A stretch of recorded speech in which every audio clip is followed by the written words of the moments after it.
My name is Sophia, and from the outside, my life always looked perfect. I had a loving husband, a stable marriage, and a beautiful home that people admired. For years, I believed I was living the dream. Ethan, my husband, was reliable, hardworking, and gentle in every way that mattered. Yet somewhere along the line, the spark between us began to fade. Day after day, life turned into a routine. Ethan's demanding job left him exhausted, and I often found myself going through the motions in silence. I convinced myself this was just what marriage became over time, but deep down, I felt a growing emptiness. That was when Daniel came back into our lives. Daniel had been Ethan's longtime friend, someone who had lived out of state for years. When business brought him back, Ethan offered him a place to stay while he got settled. The day Daniel walked through our door, I felt the shift immediately. He carried himself with a confidence that filled the room. He was broad-shouldered, charismatic, and had a charm that seemed effortless. Unlike Ethan, who was often buried in work, Daniel had a way of looking at me that made me feel seen in a way I hadn't in years. At first, I told myself it was nothing. He was Ethan's friend, just a guest in our home. I did what any good host would do, cooked dinners, set an extra plate, and joined in the small talk. But the laughter came too easily, the eye contact lingered too long, and somewhere inside me, I knew I wasn't stopping it. One evening, Ethan had to work late, leaving Daniel and me alone in the house. I tried to keep busy, tidying the kitchen, folding laundry, but I couldn't escape the weight of his presence. He leaned casually in the doorway, watching me with that half smile that seemed to say more than words ever could. "You do too much," he said smoothly, stepping in to grab a dish towel. His hand brushed mine for only a second, but the electricity from that touch left me breathless. I pulled back, startled more by my own reaction than by him. He noticed. He didn't need to say it, but the look in his eyes told me he knew. Later that night, we sat in the living room, waiting for Ethan. Conversation flowed with surprising ease. Daniel told stories about his travels, making me laugh louder than I had in months. It reminded me of something I hadn't realized I missed: being admired, being noticed, being alive. Then came the moment that changed everything. I stood to grab a glass of water, and as I passed, Daniel shifted just enough that our bodies brushed together. It was nothing more than a fleeting touch, but it set my skin on fire. For a second, I froze, holding back the rush of emotions threatening to surface. When I looked at him, his expression was unreadable, but his eyes lingered on mine longer than they should have. That night, I lay beside Ethan in bed, staring at the ceiling, my heart racing. Nothing had happened, and yet, it felt like everything had already changed. There was a line between Daniel and me that I knew I should never cross, but deep inside, I was already too close to it. I told myself it was harmless, just tension born out of loneliness, something that would fade if I ignored it. But when I closed my eyes that night, all I could think about was the look in his eyes, the brush of his hand, the way the air between us felt charged. For the first time in years, I didn't fall asleep thinking of Ethan. I drifted off wondering why Daniel made me feel so alive. The next morning, I tried to shake it off. I busied myself with breakfast, emails, and chores, pretending my thoughts hadn't been consumed by him all night. Ethan left early for work, rushing out with a quick kiss on my cheek, his mind already elsewhere. As I watched him go, guilt tightened in my chest. What would he think if he knew what was stirring inside me? A few minutes later, Daniel walked into the kitchen. His shirt was slightly wrinkled, his hair damp from the shower, and he looked effortlessly confident, as if turning heads was second nature to him. I hated that I noticed, but I did. Leaning casually against the counter, his eyes followed my every move like I was performing just for him. "You didn't sleep much, did you?" he asked, his voice low, almost knowing. I froze for a moment, then forced a smile. "I'm fine, just one of those nights."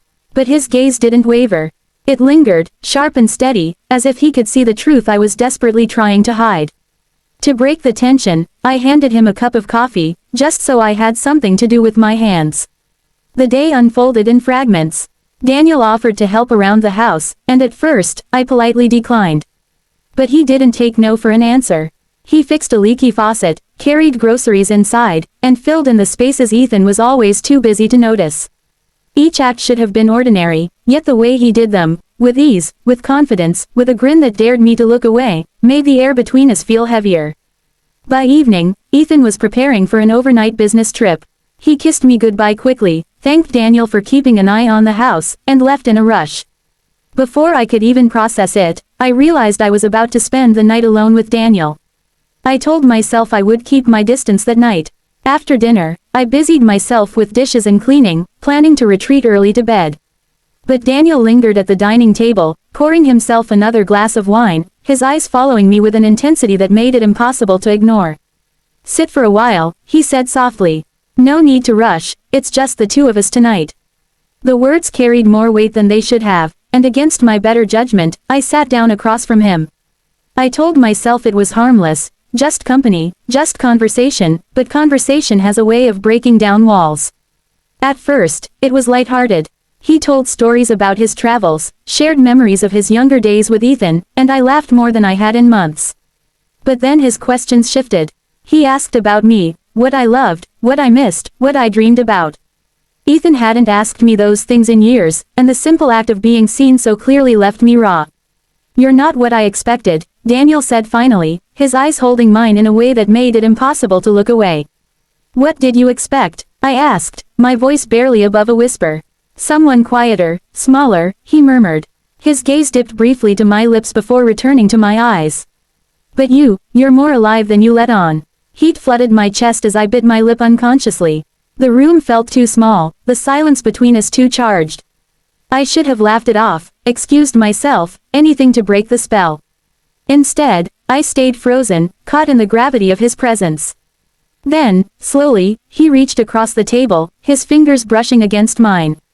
The touch was light, almost testing, but it jolted through me like a spark. My instincts screamed at me to pull away, but I didn't. I let his hand linger there, our fingers barely touching, as if that tiny connection was the only thing tethering me in that moment. Guilt crashed over me. I thought of Ethan, his trust, his sacrifices, the way he worked himself to exhaustion believing he was giving me everything I needed. And yet, here I was, sitting across from his closest friend, betraying him in silence with a touch I couldn't resist. "Daniel," I whispered, finally pulling my hand back. My chest tightened, my heart racing. He didn't push, didn't press. He only leaned back, watching me with an expression I couldn't read, half amusement, half something darker. "You don't have to be afraid of me," he said quietly. But fear wasn't the problem. I wasn't afraid of him. I was afraid of myself, afraid of what I wanted, afraid of what I couldn't admit out loud. The rest of the evening passed in a blur of moments that felt both ordinary and dangerous. We ended up sitting closer than we should have on the couch, pretending to watch a movie neither of us paid attention to. Our shoulders brushed now and then, each touch sending sparks through me, each one harder to dismiss. I kept telling myself it was nothing, that I hadn't crossed a line, even though deep down I knew I was already standing on the edge.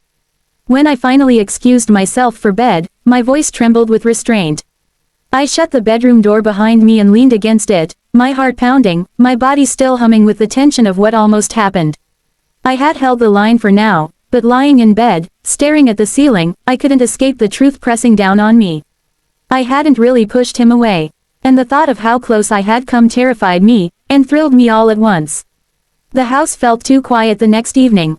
Ethan's absence echoed through every corner, and though I tried to drown it out with music and chores, nothing silenced the awareness of Daniel being under the same roof. I promised myself I'd keep busy, keep distant, avoid the temptation, but something stronger than reason seemed determined to pull us closer. When I walked into the living room, Daniel was there, stretched across the sofa with the kind of ease that made him look like he belonged. His eyes lifted when I entered, catching mine and holding it just a little too long. For a moment, neither of us spoke. The air between us was thick, heavy with things neither of us dared to say. "You look restless," he said finally, his tone calm but carrying an undercurrent that unsettled me. I laughed lightly, hugging my arms across my chest. "Maybe I am. I'm not used to the house being this quiet."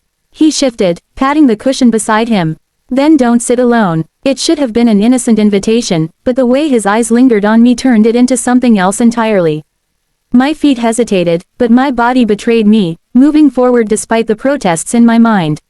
I sat down, leaving a careful space between us, though it felt meaningless. The tension was already alive, thrumming in the silence. The television played a movie, but I couldn't recall a single scene. All I could feel was the heat radiating from his body, the subtle brush of his arm against mine, the sync of our breathing when the room felt too quiet. At one point, he shifted, resting his hand casually along the back of the couch, close enough that his warmth grazed my shoulder. My pulse hammered in my ears. I could have leaned forward, pulled away, ended the moment before it grew dangerous, but I didn't. "You're tense," he murmured, his voice low, his words brushing against me in a way that sent shivers down my spine. I swallowed hard. "Maybe I should go to bed." "Maybe," he replied, leaning closer, his gaze locked on me. "But I don't think you want to." The words stole my breath. I turned toward him, and in that instant, every line I had drawn in my mind blurred into nothing. His face was just inches from mine, his presence overwhelming, his size and strength a reminder of how easily he could take what I hadn't dared to ask for. And still, I didn't move. He leaned in further, slow and deliberate, testing me, giving me the chance to pull away. I didn't move. My lip was caught between my teeth, trembling under the weight of silence. I bit down harder, as though the nervous gesture could hold back the storm inside me. But it didn't. My silence became the only permission Daniel needed, and in an instant, the space between us disappeared. The first touch was hesitant, almost gentle, his hand brushing against mine, his breath warm against my cheek. My body betrayed me instantly, leaning toward the heat, toward the hunger I had been denying for too long. Guilt surged through me, sharp and undeniable, but it wasn't strong enough to stop me. When his lips finally found mine, the world seemed to tilt. Every part of me screamed that it was wrong, that Ethan's trust was shattering with every passing second. Yet the pull was too strong, the desire too consuming. I clung to Daniel as if I had been starving for years, and only now remembered what it meant to feel full. Time lost meaning. Minutes blurred into something endless, reckless, dangerous. The living room faded into a haze of shadows and heat, the line between right and wrong swallowed by the rhythm of my own heartbeat. And then, silence. We sat there, breathing hard, knowing what had just happened could never be undone. My hands trembled as I stared down at them, my lips sore where I had bitten them. "You didn't stop me," Daniel said quietly. The truth landed between us like a confession. No, I hadn't stopped him. I could have pushed him away, ended it before it began, but I didn't. And that truth terrified me more than anything. I stood abruptly, the weight of what we had done pressing down like 1,000 stones. "I need to sleep," I whispered, though deep down I knew sleep would never come easily again. I walked to my room, shut the door, and pressed my back against it, my chest rising and falling in uneven bursts. I felt alive and broken, exhilarated and ruined, all at once. I had crossed a line that could never be redrawn. Lying in bed, I stared at the ceiling, but the silence was deafening. Ethan's face filled my mind, his trust, his love, his absence that had made room for this betrayal. And yet, beneath the guilt, another feeling lingered, dangerous, undeniable, impossible to erase. For the first time, I knew I couldn't go back to who I had been before. No matter how carefully I pretended, no matter how deeply I hid it, a part of me had already surrendered to Daniel. And nothing could take away the memory of how I bit my lip, and didn't push him away. This chapter of the story captures the moment where guilt, temptation, and raw desire collide. Despite every reason to stop, silence became permission, and Daniel's presence shattered the walls she thought she had built. The kiss was more than betrayal, it was the breaking point where she realized she could never go back to who she was before. The weight of her husband's absence, Daniel's closeness, and her own hidden hunger created a storm that left her both exhilarated and ruined. This is not just a tale of infidelity, it's about what happens when loneliness becomes unbearable, and one dangerous choice changes everything forever. Thank you for staying with me through this emotional journey. Stories like this aren't just about betrayal, they're about the hidden corners of love, trust, and temptation that many are too afraid to speak about. Every share, every comment, and every moment you spend here means more than words can say. Your support keeps these true stories alive. If this story touched you, challenged you, or even made you think twice about the lines we cross in relationships, don't just leave quietly. Hit that subscribe button right now so you never miss the next chapter in the Infidelity Tales series. Subscribe, share, and stay connected, because every story we tell here is a piece of life that deserves to be heard. Disclaimer: this story is a work of fiction inspired by real-life themes. It is for entertainment and awareness only and does not promote or encourage infidelity. Viewer discretion advised.